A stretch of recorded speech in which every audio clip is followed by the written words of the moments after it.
A continuación, Hablando nos entendemos.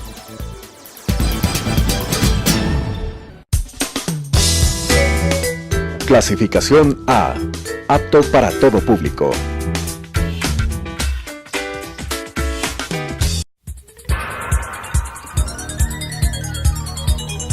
Las opiniones vertidas en este espacio por la producción y dirección del programa son de exclusiva responsabilidad de sus autores y de quienes intervienen en ellos.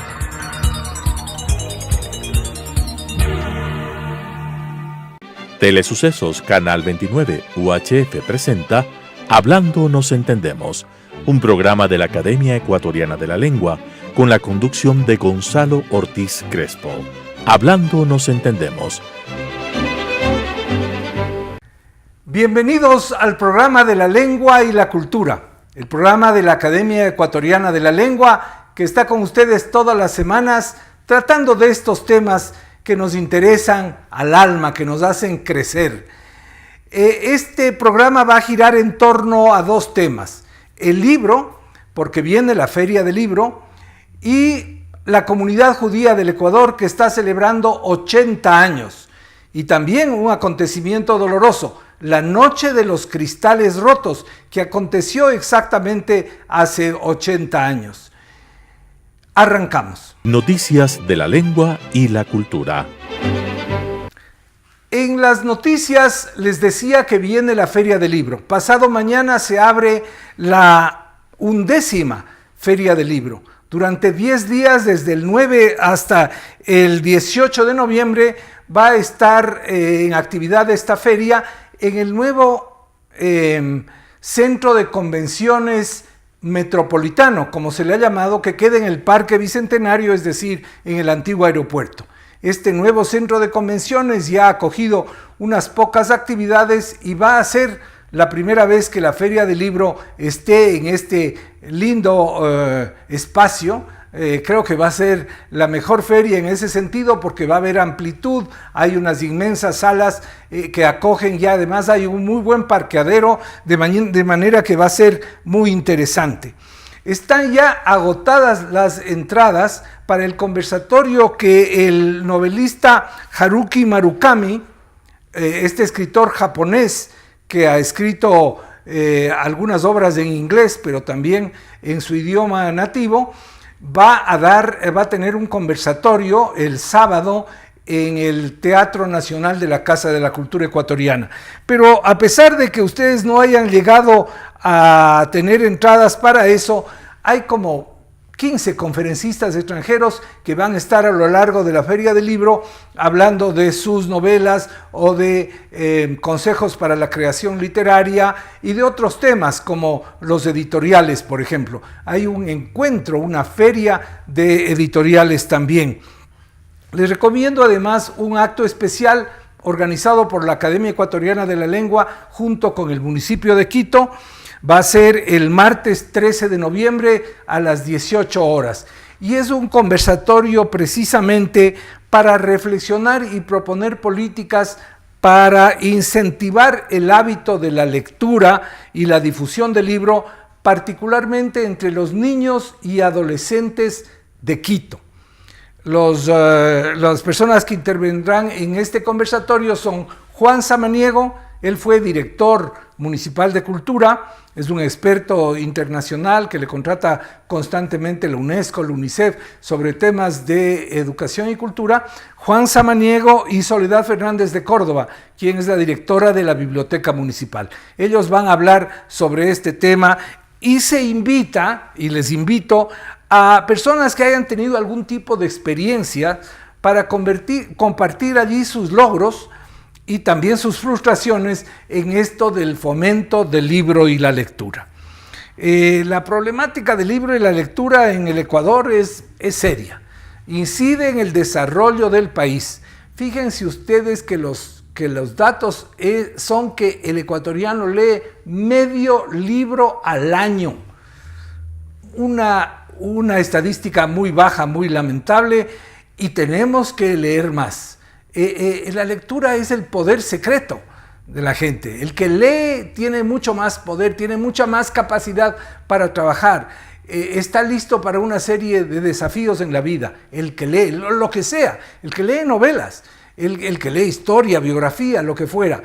Lean. Ese es el consejo que les damos constantemente en este programa. Y eso me lleva a otra noticia.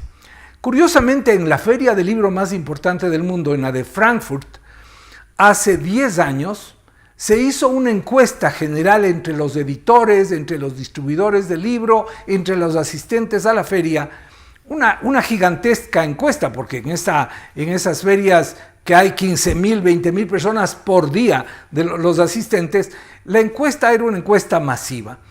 Y una de las preguntas claves era, ¿cuánto tiempo más va a pasar antes de que los libros electrónicos, en formato electrónico, en tablet, les sobrepasen en las ventas a los libros en papel? Hace 10 años, en la Feria de Frankfurt, el resultado fue que para el año 2018, es decir, 10 años después, del 2008 era esta encuesta, en el 2018 los libros electrónicos sobrepasarían en las ventas a los libros en papel. Pues bien, fracasó la predicción, porque ya estamos terminando el 2018 y los libros electrónicos ni de lejos se acercan a las ventas en los libros en papel. En los Estados Unidos, que es donde más ha entrado el libro electrónico, solamente es el 25% del total de ventas de libros el que se hace en libros electrónicos.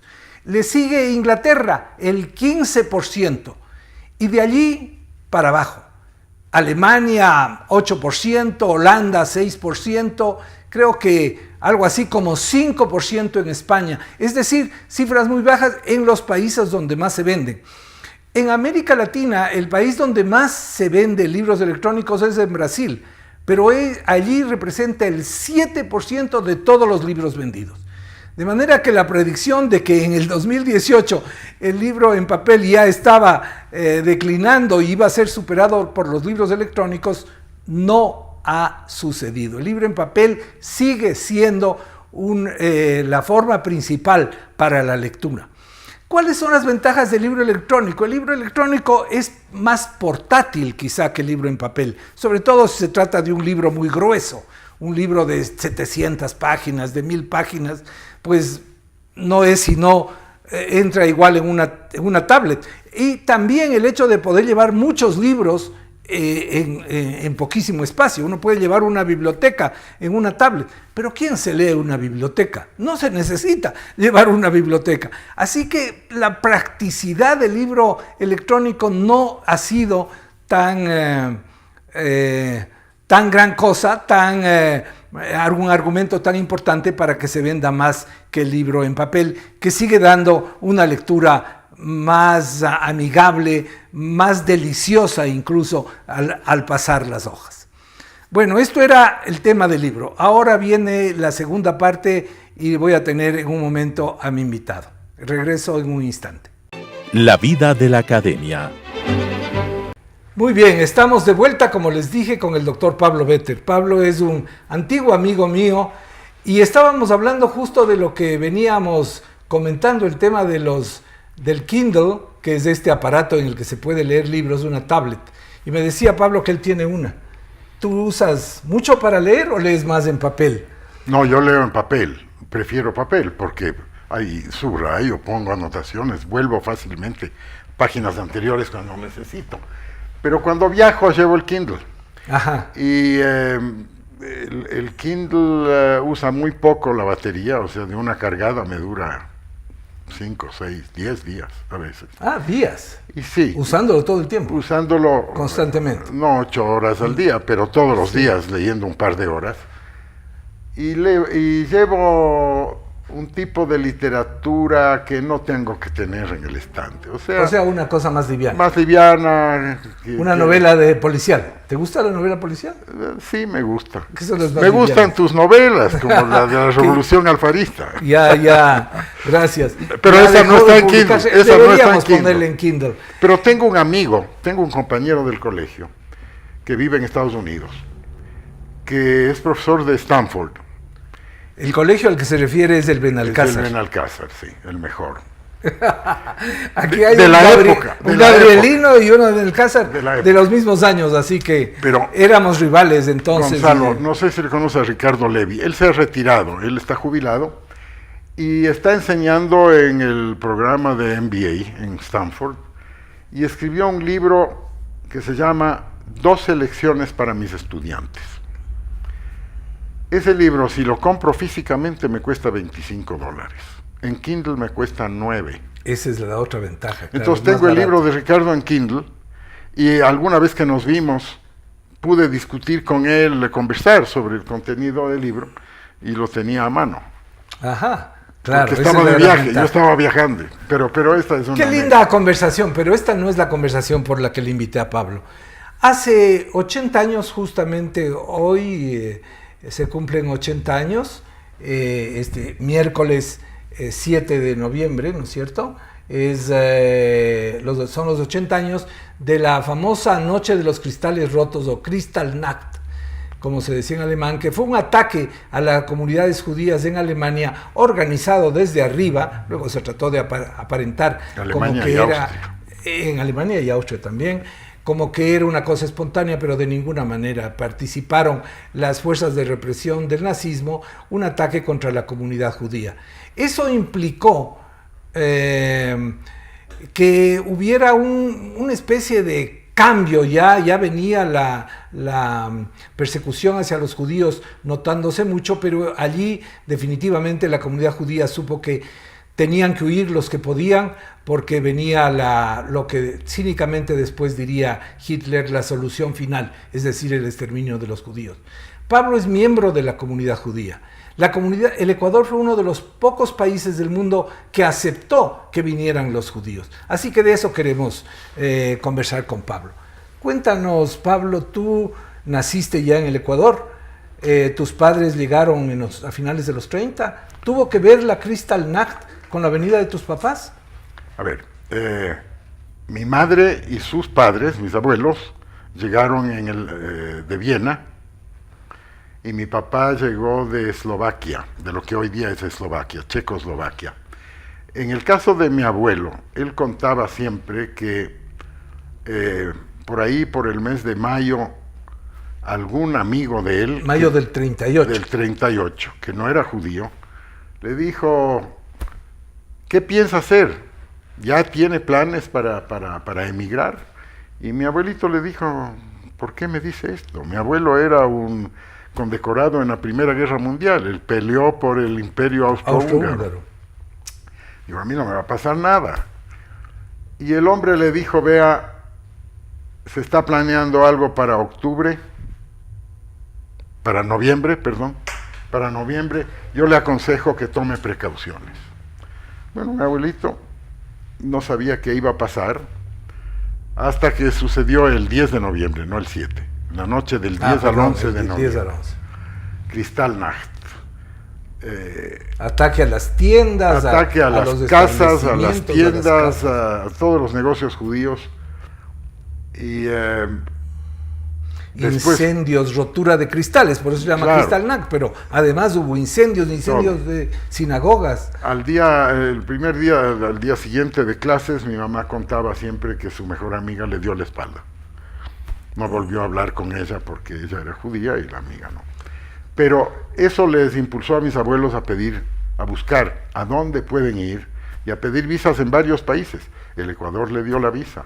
Y así es como en marzo del año 39 ellos se embarcaron para el Ecuador. Mi papá era checoslovaco, Kristallnacht no afectó a Checoslovaquia, pero el nazismo estaba diseminándose por Europa y hubo una coyuntura en Praga.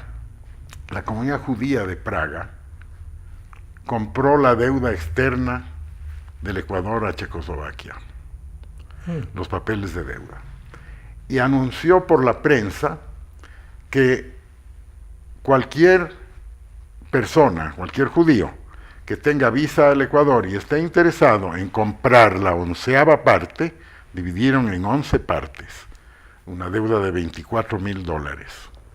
Entonces, pequeña deuda, pequeña. realmente. Incluso que en Eran- esa época valía mucho más el dólar. Pero... eran los fusiles Mauser. Ajá. Ah, claro. Mauser corto modelo 22 que nosotros utilizamos en la premilitar. En la premilitar, en el Epiclachima, porque En San Gabriel y Epiclachima, el Benalcázar. ahí estábamos.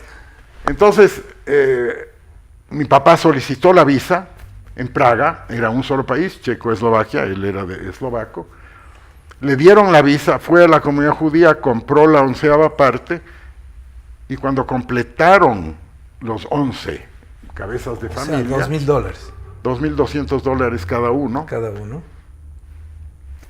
emprendieron viaje al Ecuador. Todas las 11... Las 11 familias, había 2 solteros, mi papá y alguien más, que no recuerdo el nombre, todos los 11 llegaron al Ecuador.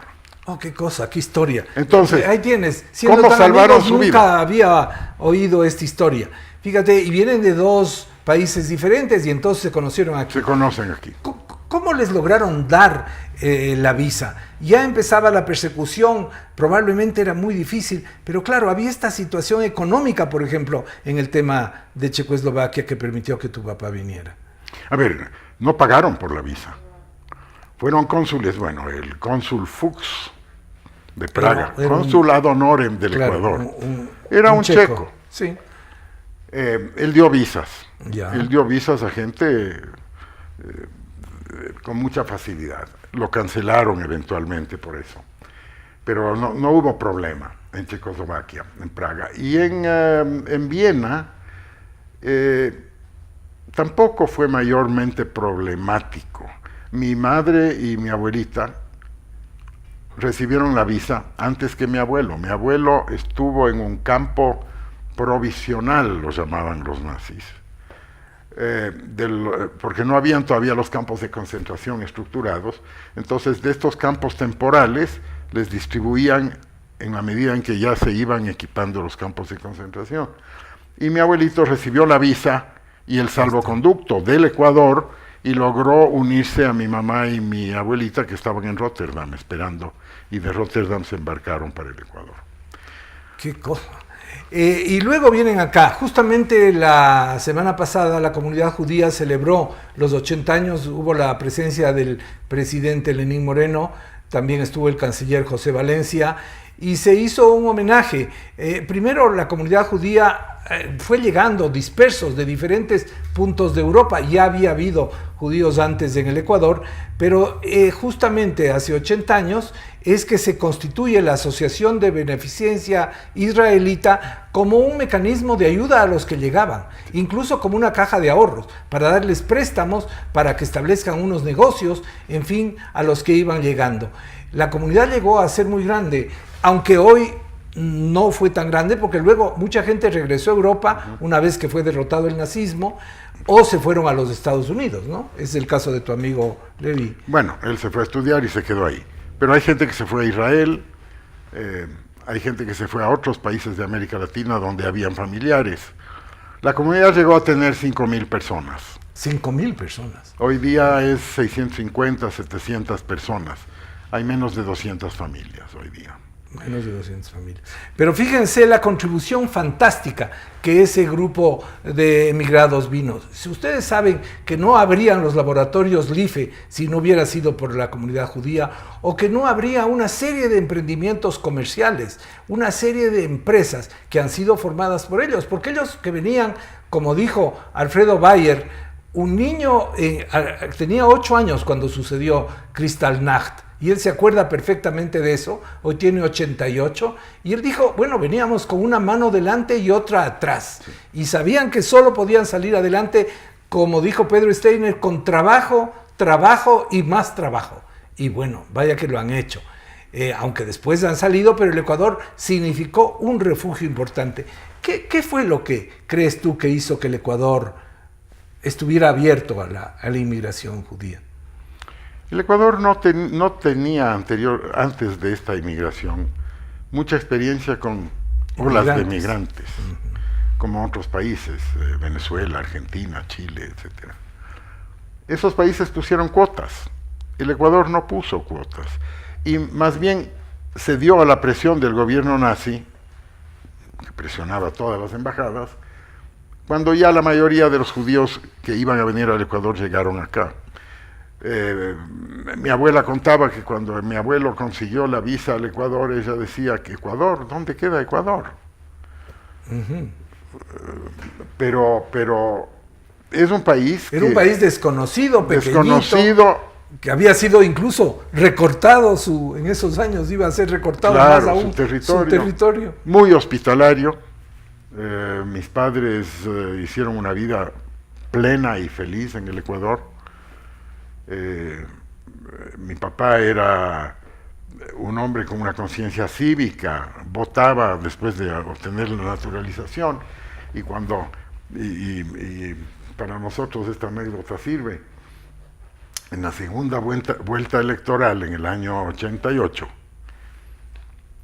fue a votar en la segunda vuelta. Ajá. Borja Febres Cordero. Y su nombre ya no aparecía en el padrón. Entonces protestó, mandó una queja, hizo todo un trámite, porque no podía votar, porque no estaba empadronado en la segunda vuelta. Ambos, tus padres murieron en el Ecuador. Sí. Ellos vivieron toda su vida, hicieron su vida en el Ecuador, tuvieron sus hijos y fallecieron en el Ecuador. No es de las personas que fueron.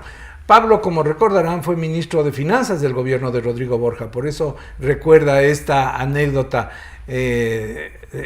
con su familia con relación a la segunda vuelta. Además ha ocupado otros cargos, además de ser un empresario privado, ha ocupado cargos en el servicio público al Ecuador, ¿no? Precisamente por ser sus padres y él ya ciudadano de nacimiento. Yo nací aquí, ¿no? Claro, sus padres por naturalización y él por nacimiento. La comunidad entonces tiene una vida activa, sigue siendo una asociación de beneficencia, aunque ya no se llama así, pero además ha hecho mucha obra social hacia afuera, ¿no? Ha ayudado al Ecuador en causas culturales. La primera que se me viene a la mente, porque es extraordinaria, es la Casa de la Música de Quito. Sí.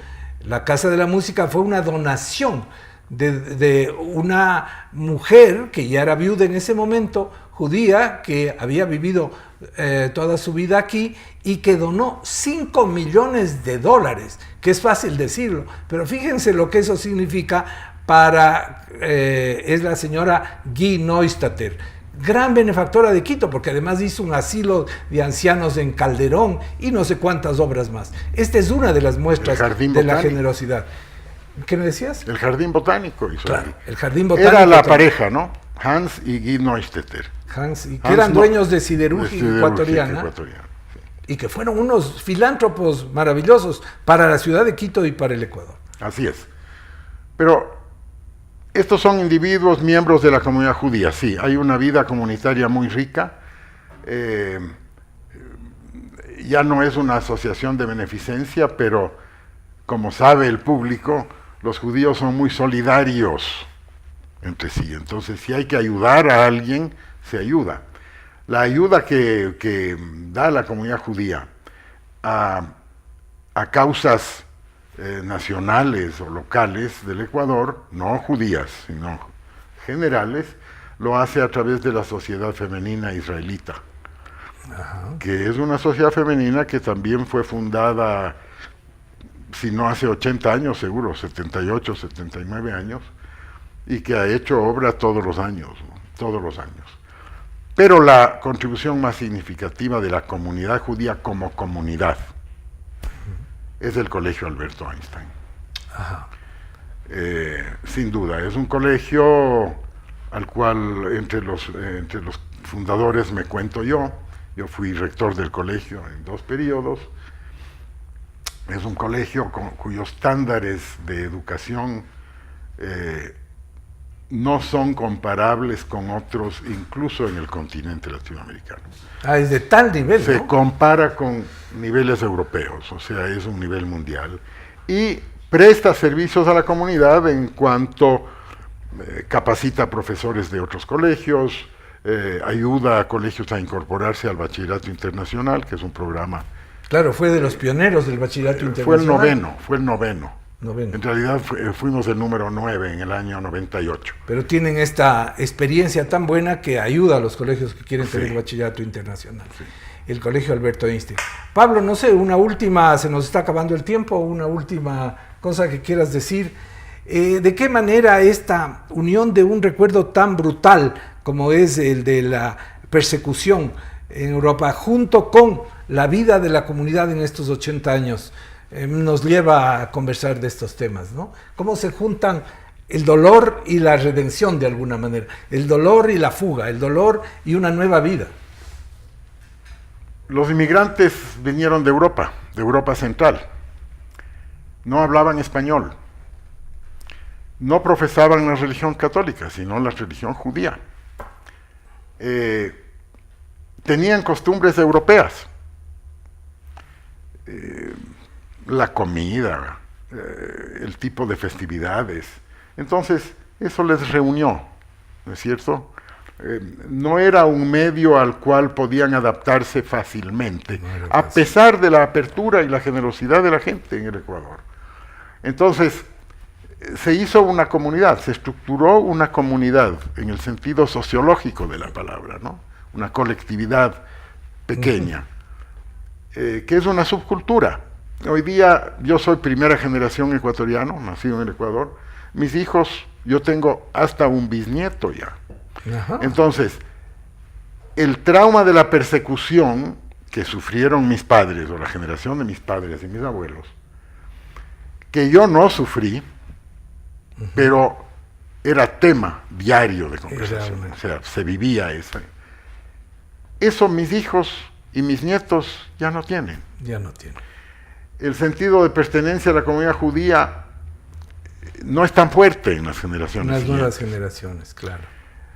Y bueno, es muy interesante. Mi padre me mandó a la Escuela Espejo y al Colegio Benalcázar.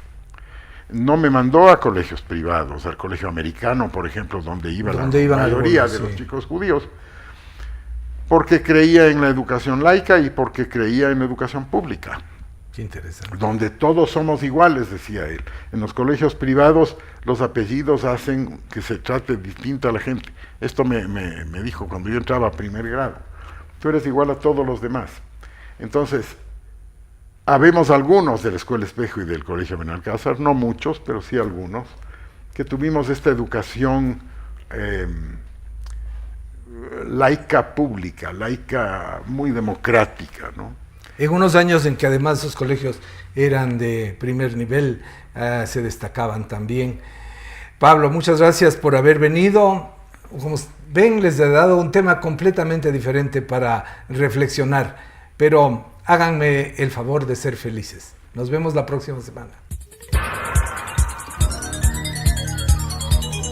Las opiniones vertidas en este espacio por la producción y dirección del programa son de exclusiva responsabilidad de sus autores y de quienes intervienen en ellos.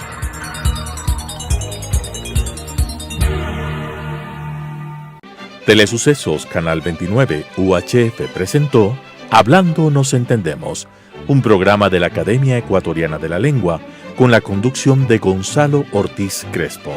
Hablando nos entendemos,